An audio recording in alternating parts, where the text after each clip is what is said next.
Alexandra, thank you, Zoom. And I think that perhaps I was chuckling to myself over here by myself, and there's a lot of humor in what you just read too. So thank you so much. And I want to bring on and introduce Liz Moore, who'll be in conversation with Alexandra. Liz requires little introduction here in Philadelphia, but is the author of 4 novels. Yes, including most recently Long Great River, which was a sensational event. Good Morning America, exciting stuff. And Liz is also a professor of creative writing here at Temple. And Liz is also a supporter of Headhouse Books and has reminded me to say again that please do buy Alexandra's new book and Liz's book, Long Great River, or others, if you're in Philly, from Headhouse Books, who is co-presenting this event tonight. So welcome, Liz, and we'll hear a conversation between Liz and Alexandra and then turn to audience questions. So thanks so much. Thanks, Emma. Hi, Alex. It's really good to see you. I wish it could be in person, but this is second best. And thank you all of the attendees for attending despite Zoom fatigue, which is real. And speaking of Zoom fatigue, I do want to give another plug to Headhouse Books. We as an industry have not fully figured out how to adequately support indie bookstores through virtual events. And if you already have Alex's book, which you should, because it's amazing, you can always buy a different book from Headhouse Books. They're wonderful and they're local, and I endorse them and this message. All right, now let's talk about Alex's incredible book. Alex, this is the 3rd book of yours that I've read, and I think each one gets better and better. It's difficult to choose which one is the most sort of complex and interesting. I think I would only refer to about 3 people I know personally as geniuses, and I think that you're one of them. Sorry to embarrass you, but I am pretty sure that you are. Well, you would be on my genius list too, Liz. Must be a long list if that's the case. Yeah. But I would like to start. I sort of start all the events I've ever hosted in the same way with the same question, which is not what was the inspiration behind this book, because I hate that question personally, and it's too large a question to answer concisely.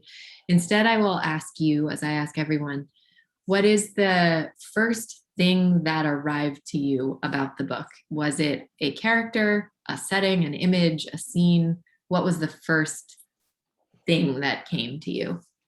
Yeah, a lot of times I think that my life would be easier if the first things that arrived to me were characters or scenes or concrete pieces of the story. The thing that made me most want to write this book was sort of an experience that I had while on a residency, hiking out in a part of the residency's territory that had gone off map. I took a trail, a deer trail that some other kind of animal had made, and ended up in a place that was really not meant to be crossed easily by people. And I was out there for a long time trying to figure out how to get back onto the sort of paths I recognized and get back to where I was staying. And in the process, because I brought no water, because it was supposed to be a very simple hike, I actually had the experience of wondering, how am I going to get through this? How am I going to have enough strength and physical energy to get back to any place where I can see a person when I already feel so thirsty? So going past the first level of thirst to the second level of thirst, and I may have gotten into the 3rd level of thirst. I don't know how many there are. I'm glad I didn't find out. But it was this powerful physiological experience that was also, an ontological experience. It was like a realization of how many things my body needs that I'm not conscious of it needing, and of this really specific, just incredibly long, deep evolutionary relationship that our bodies have with water. Our bodies are literally a package of basically water and minerals and ions in proportion of seawater bundled up and sent out onto land. And so we still have this really primal need for this one particular substance that can't be replicated and can't be substituted. but I then thought, well, what if it could be replicated? What if it could be substituted? Because I think we often think that uh, we can analyze the things that we need. We can analyze the things of the natural world and figure out, what they do, and then find something else to do that work for us. Um, and I knew I wanted to write a book that was focused on water and focused on the substance, and that asked these questions about, how much can we know and understand about the world, and what happens when we try to bring our ingenuity to it to solve problems, and begin inventing things that substitute within it. So uh, that was the first impulse, and then I had to figure out in a story about water, who exists within it, who can help navigate this space and show me some more of it. Is it, at what point did the film industry sort of enter the equation?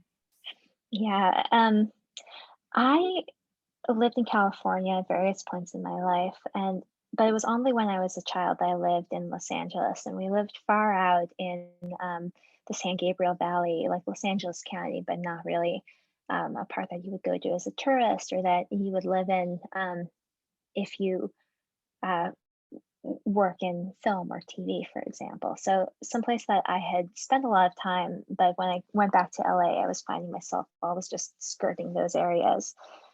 And I think I became interested in the film industry because LA is such a filmed and imaged and photographed city, but not all of LA, so that Hollywood becomes this type of bubble, like incredibly scrutinized, incredibly important, an economic powerhouse. But from within that position, I think it's sometimes difficult to see the world around you. And I also became fascinated by, I read this book by a film theorist called Maria Bozak, who has a book on the relationship of filmmaking to natural resources, to petroleum, to the oil and like carbon heavy substances that are used to get film crews from place to place, process film, even like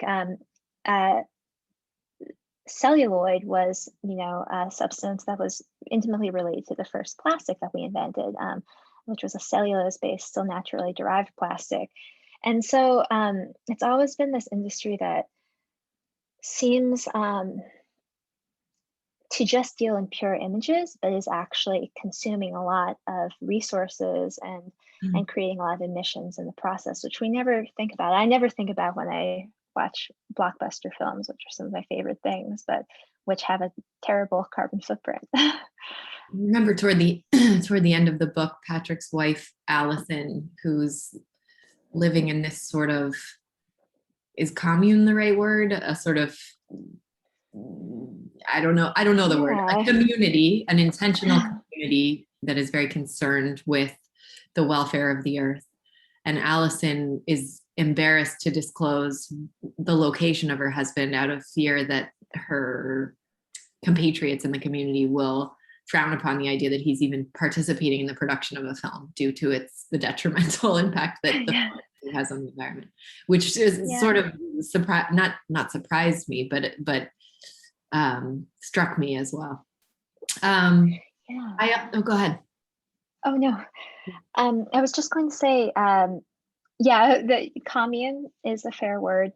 Also, some people have called it a cult, and I don't know exactly what word I would apply. Like, I think eventually Patrick's wife is in this community that is devoted to living in an old sort of summer campground and mourning daily for like different losses in the natural world. But they don't really have any bigger aim than that, which is part of like the critique of this place too. I think that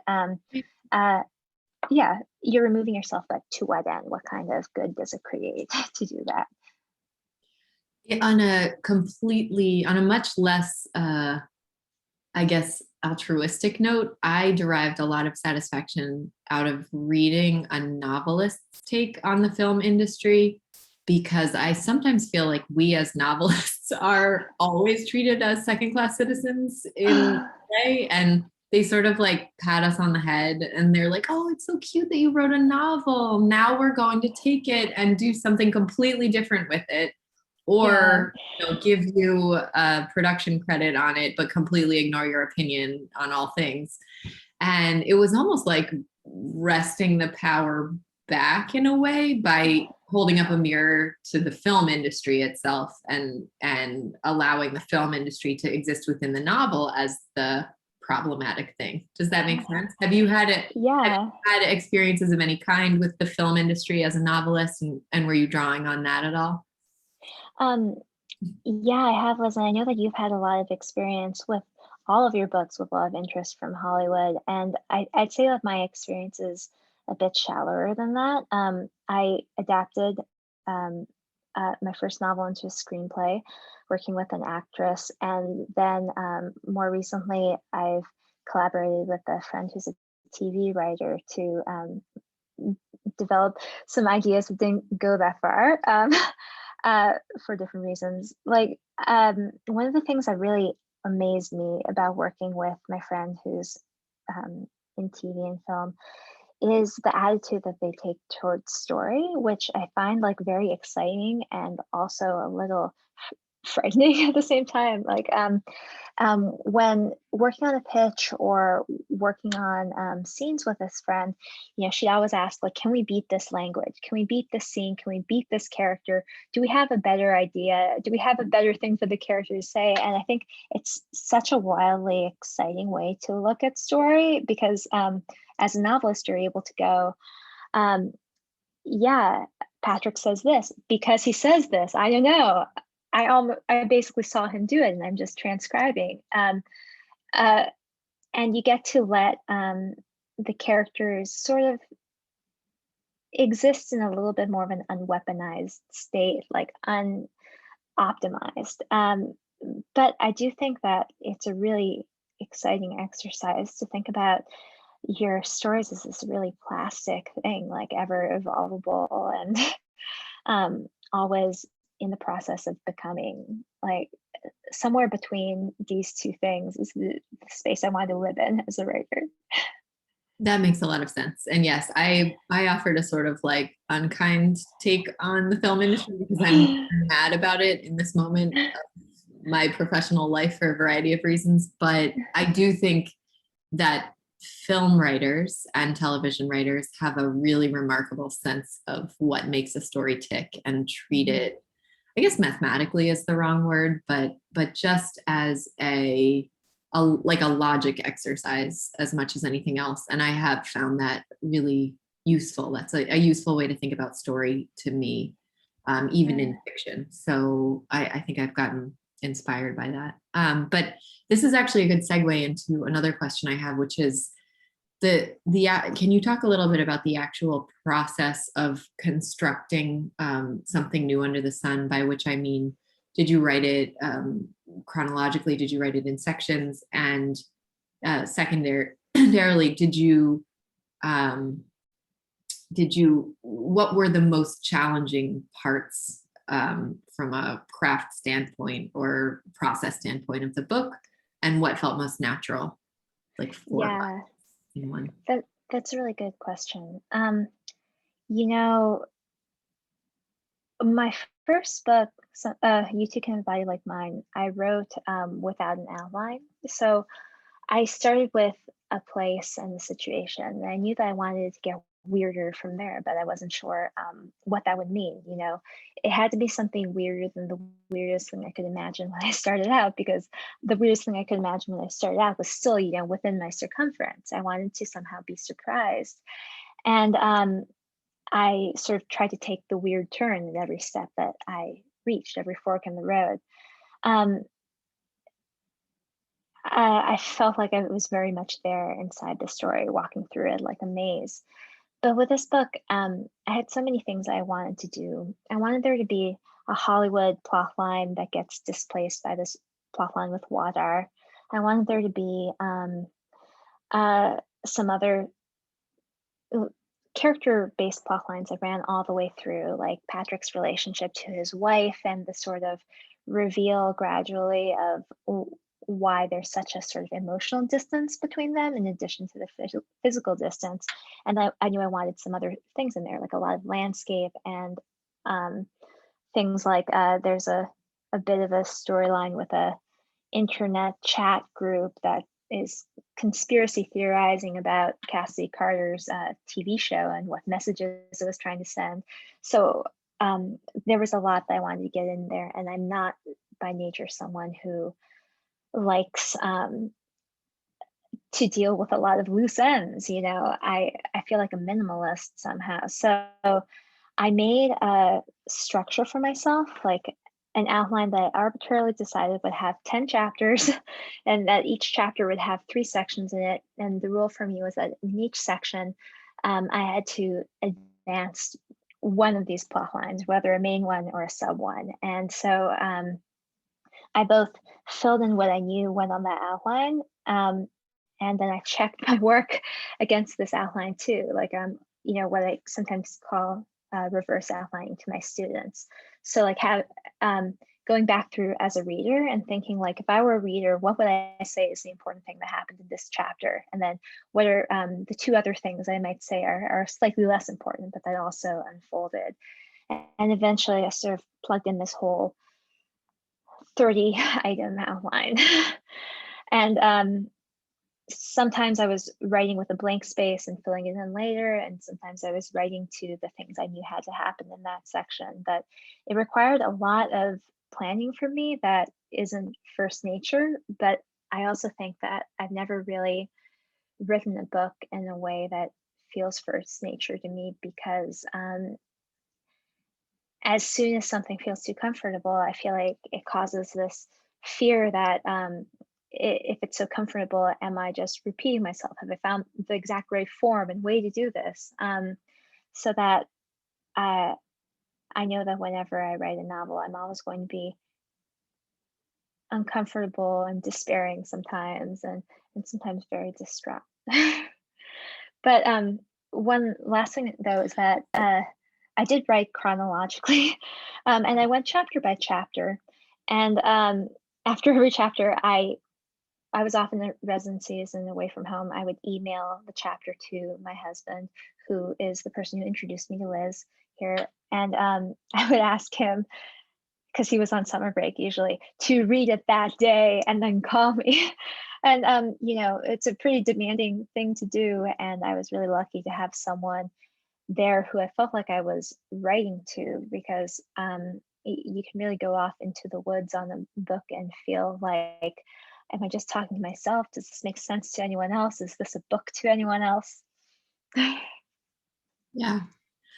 I'm curious, this is related to what you're talking about in terms of planning, but the last paragraph, which is really the last section of the book, is incredibly haunting and lyrical and slightly different in tone and language than the earlier parts of the book. I won't read, I'm looking at it, I won't read from it so as not to spoil anything, but when I arrived at it, it felt completely correct for the book. And I wondered whether you are a writer for whom endings arrive, inspiration for your endings arrives earlier than the end? Like, did you have this vision of this final paragraph earlier than you actually got to the writing of it, or not? Or can you talk a little bit about when your endings arrive to you? Yeah, you know, I've thought about this a lot because when I write short stories, I think that it often goes differently. Like sometimes I know how a story is going to end and I just have to write my way to that. Other times I know only how it begins, and then I have to find my way somehow to an ending.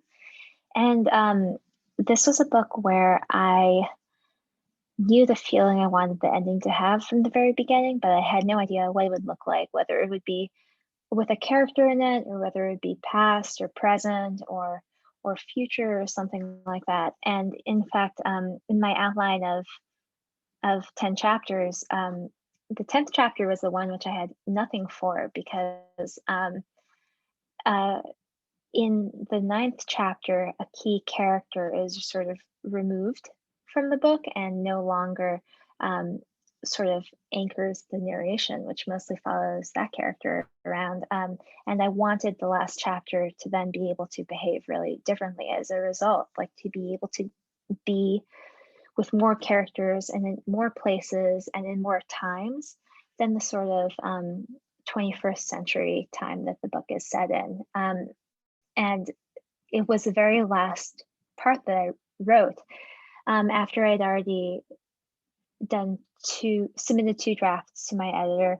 I kept telling her, there's one more chapter coming, believe me. Like, it doesn't seem like it's going to come, but it definitely will. I just have to find the right way to move through it. And eventually when I did, I felt very free because I started a long time back, and then I went to some specific points in the story with some specific characters, but I didn't feel anymore like I had to do the work of showing one particular thing. All right, Alex, I'm going to ask you one more question, but as I do, I'm also going to invite the audience. Yes, Blue Stoop and I are on the same page. You can see in the chat, Emma's inviting you all to put your questions in the Q&A feature at the bottom of your screen. So please do that as I ask what may be my final question of Alex, although I have more if I have the opportunity to ask them. Alex, I was not going to engage in the discourse, but Emma dared me to via a retweet of something that you tweeted. And Emma made a promise to attendees of this event that we would engage in the discourse, at least obliquely. So here's my sideways approach to you. You tweeted, "Just so you know, in all the fiction I write, the bad person is always me. Fiction is where I am allowed to be bad." And so my question to you is, Alex, are you Brenda Billington? That's a really good question. I guess I'm not Brenda Billington, but I am definitely Patrick, with all of his flaws and his sort of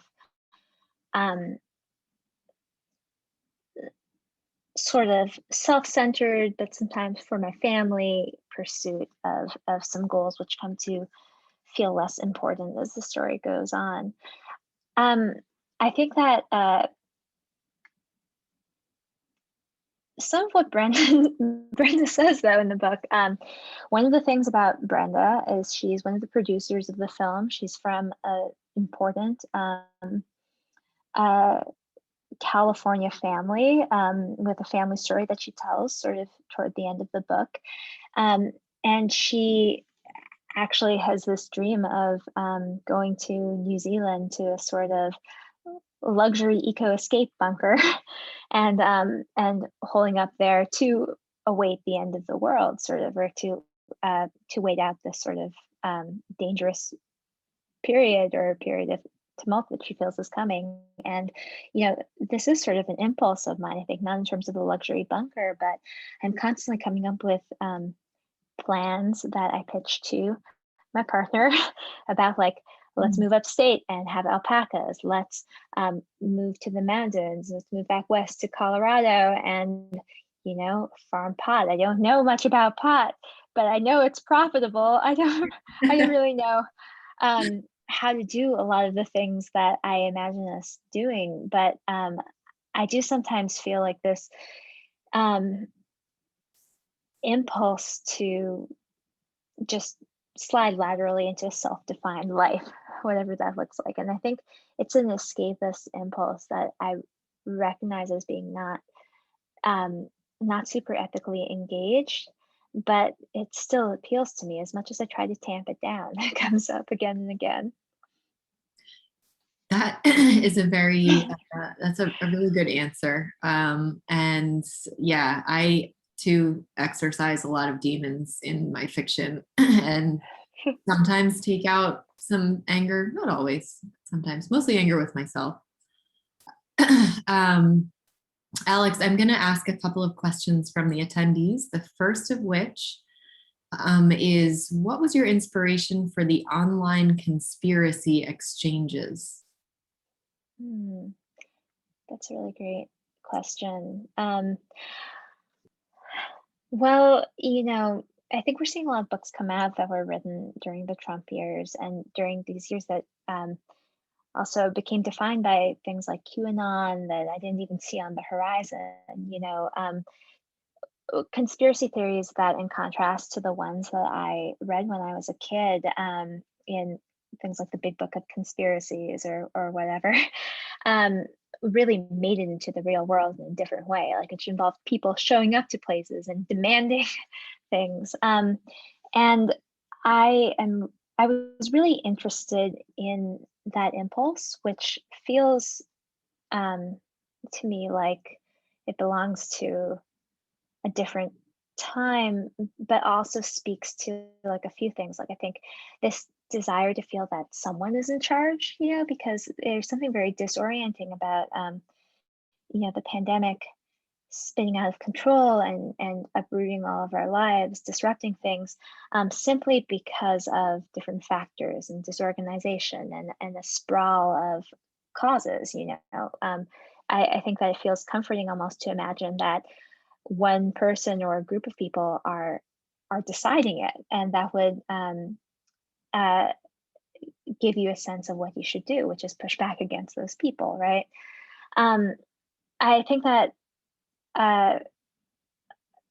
some of the conspiracy things also came from reading Reddit, and reading Reddit around like even though I don't have any land of my own, I read vermiculture Reddit, which is about cultivating worms for gardening and agriculture. I read permaculture Reddit about also gardening, and I read ecological Reddit. But I foray into some other areas, and I always think it's interesting, like out of people who are brought together by their interest in a common topic, how they began to factionalize and form these different groups within a group. We seem to have trouble like being together in mass sometimes, and I wanted to create a community sort of focusing on something that seems really light and unsubstantial, like using it to talk through their fears, like either their fears that there are injustices or crimes being done someplace in the world that we aren't getting access to, we aren't knowing about, or their sense that,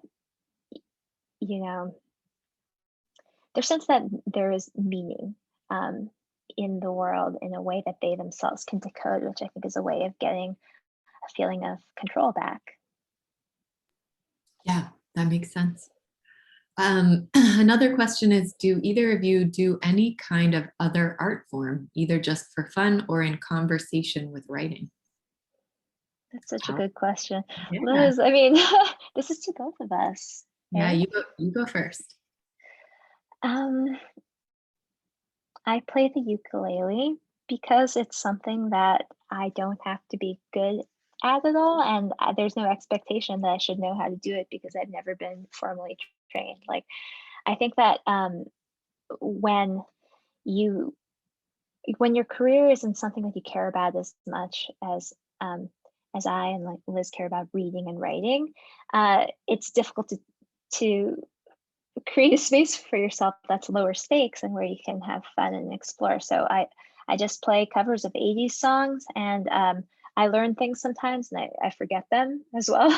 And I don't really progress. And I like that it's a space where I don't have to progress. Yeah, I feel like the ukulele is a nice, friendly, low stakes instrument because can be beautiful, but it also has this inherently kind of funny quality to it. And so Yes. you can get to pretend that you're just kidding, even if you're being really serious. I have also played the ukulele in my life. I for many years was pretty serious about music and and played first, actually my earliest experience playing live was with a friend of mine in high school. She and I played together at like open mics and stuff. And then I formed a band when I was in college that continued for a while. And then I played solo for a while. And my first published book was a series of short stories, interconnected short stories about the music industry that was drawn pretty directly from like some of the experiences I had had. And then it was sort of like once I published that book, I continued to play music a bit for a couple of years after that. But as soon as I became very serious about writing, I sort of closed the door on music. And now the only time I play music is like at home for my kids. And I have this like fantasy about someday returning to it in a more serious way, but that probably wouldn't be until after my kids are a bit older. You know, second or a third career as a musician. I would love to see that. And I'd love to see like something happen that maybe combines text and music for you or something. I feel hopeful about the future of no, I should say this. I feel hopeful that in the future there will be room for a middle-aged woman to break out in the music industry, which up until now has not seemed like a feasible thing. But I feel like the culture is changing. Maybe there's room now. Absolutely, yeah. All right. Speaking of industries of various kinds, another question is, do either of you feel hopeful about the book industry and where it's going or not? I want to hear your answer to this, Liz, most of all. I feel like the things that we hear that, in the pandemic, people are reading more, they're buying more books. I know that I'm reading more, and I know that what I see coming out from the book industry is as exciting to me as ever. Like both really great books getting a lot of attention, like Liz's Long Bright River, Zakiya Dalila Harris's The Other Black Girl, Kylie Reed, all of these books that are really finding their audience, as well as smaller presses that have always been doing good work that are publishing really exciting things, like Hiroko Oyamada. I love her novellas.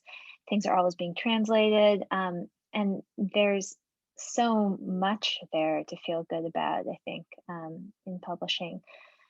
But I don't know. Things come up that you didn't expect, like supply chain problems and shortages of paper. And I do wonder about the industry from that perspective. Like, do we know how to do books and many other things, in a time where shipping isn't reliable and where we can't rely on supplies overseas that we thought were always going to be there?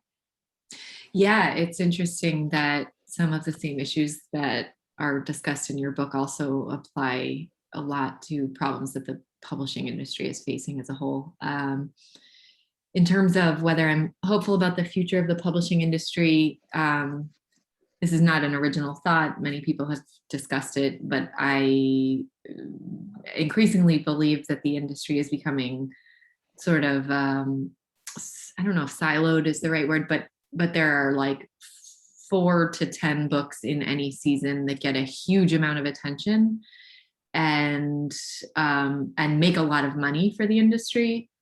And then the rest don't get as much attention as they deserve. And unfortunately, that contributes to a sort of echo chamber, and social media is a big part of this equation as well, where you hear about and see and read about the same books over and over again for a several month cycle.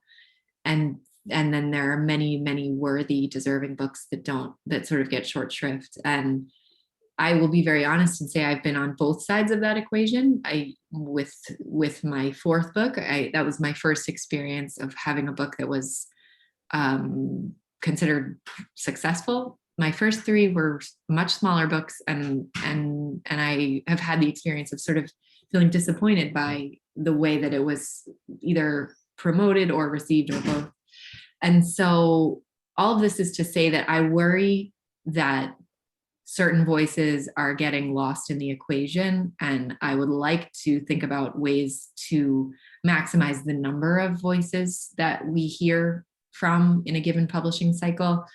And I don't know the answer to how to do that, but that's my hope for the future of the industry.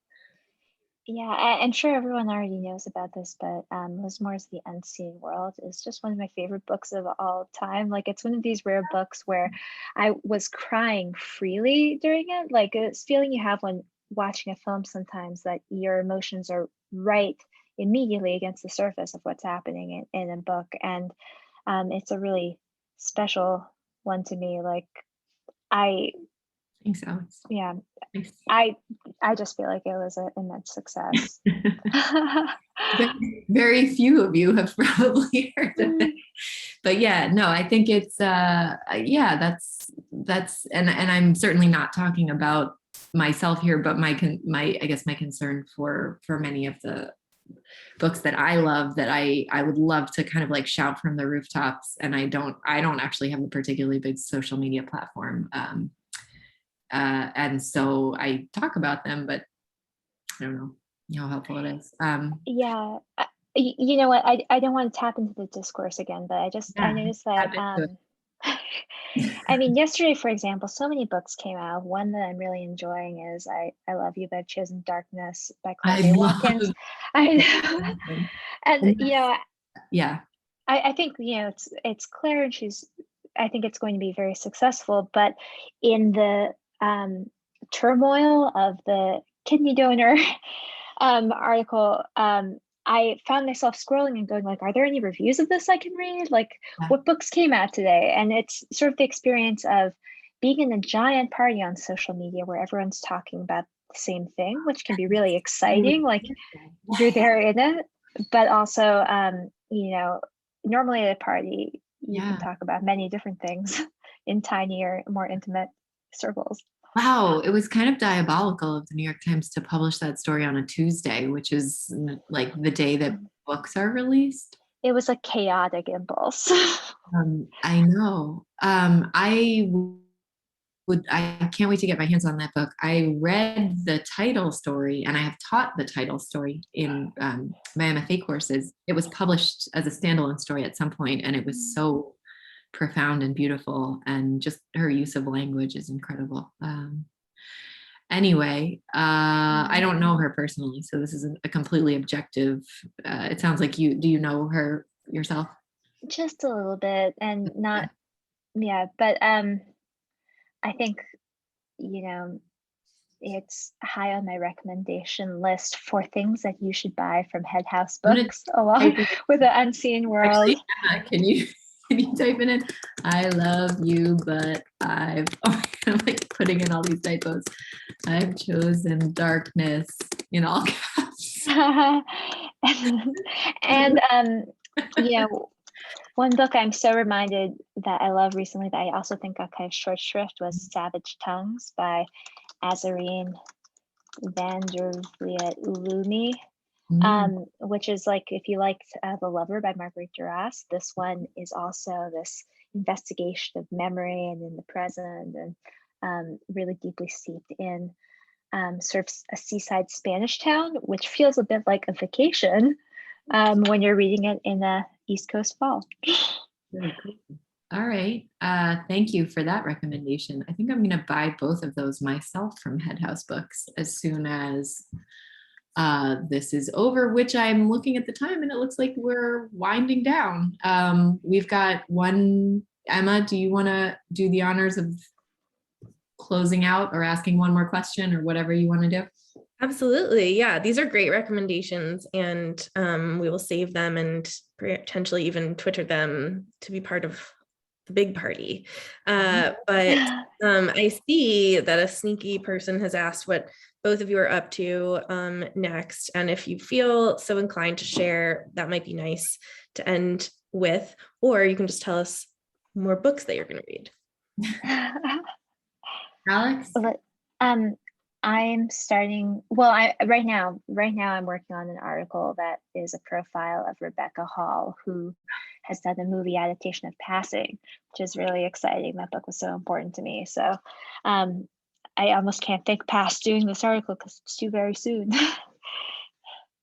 She was like one of my dream people that I would like, actors that I would like to work with on an adaptation for one of my books, but I think she passed on The Unseen World, unfortunately, for all of us.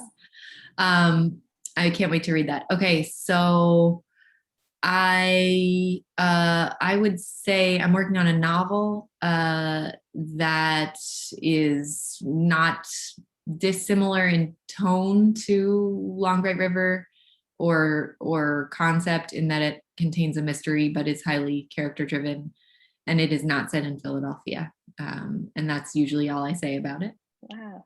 And I'm also working on various television adaptations of my books, plural. None of which may ever come to pass. We'll see. Well, now my whole mission is to, in private, wheel out of you where this next book is set. I haven't even try. told Mac yet, my husband. Oh so my God. Okay. I have to work really hard. I'll be on the wait list. Yeah. Well, of course, Right. we are sad that it will not be in Philadelphia, but we understand. You must share your gifts.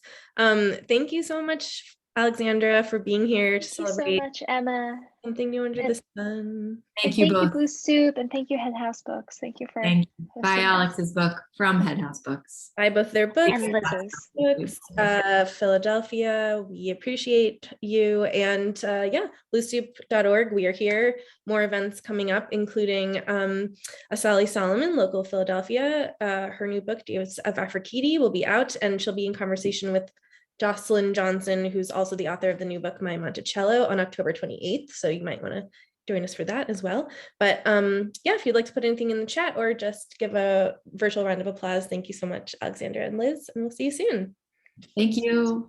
Bye, everyone. Thank you.